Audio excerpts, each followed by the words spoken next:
Missouri. Reserve. Reserves. The gentleman from Washington is recognized. Thank you. I'd like to yield 4 minutes to Representative from California, Representative Napolitano. Gentleman is recognized. Thank you, Mr. Chairman. I rise in strong opposition to H.R. 1, particularly Division C, which was introduced in the House as H.R. 1152 and was marked out by the Committee on Transportation and Infrastructure with strong opposition from my Democratic colleagues.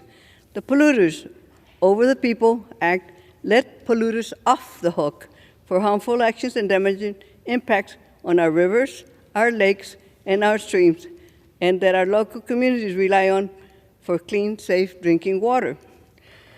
Division C is an attack on Section 401 of the Clean Water Act, which is a key mechanism for states and tribes to evaluate projects that cross within their borders and have an impact on their waters and environment.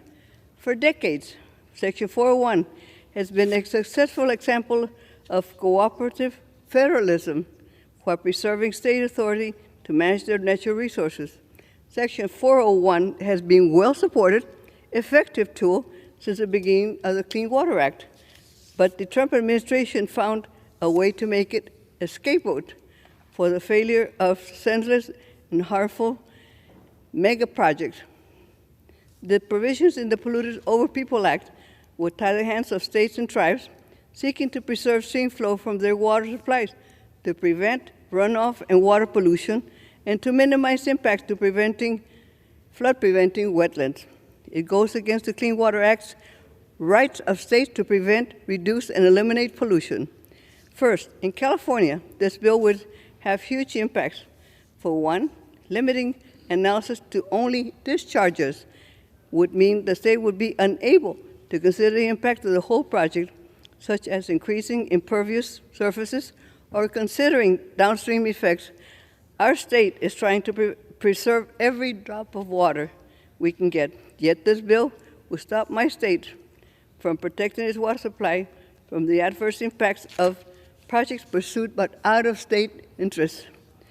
Second, this bill places arbitrary and likely impossible timelines on the states to act on permit requests. Despite how complicated or huge the project might be, this bill will severely limit the time allowed for a state to review its impacts.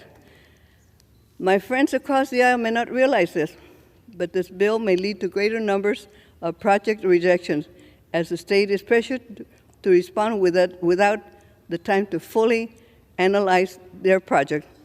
This bill is another attempt to really gut the Clean Water Act and allow pollution and industry to act without repercussion.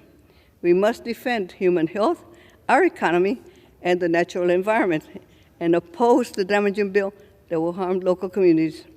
Mr. Chairman, I ask unanimous consent to include in the record a letter from the states of California, state of Washington, and state of New York in strong opposition to 1152, which is the bill that became Division C of H.R. 1. The request is covered under general leave. Thank you. In this letter, the states highlight how this legislation will undermine ability to protect water quality within the states and erode 5 decades of successful cooperative federalism. Mr. Chairman, I strongly oppose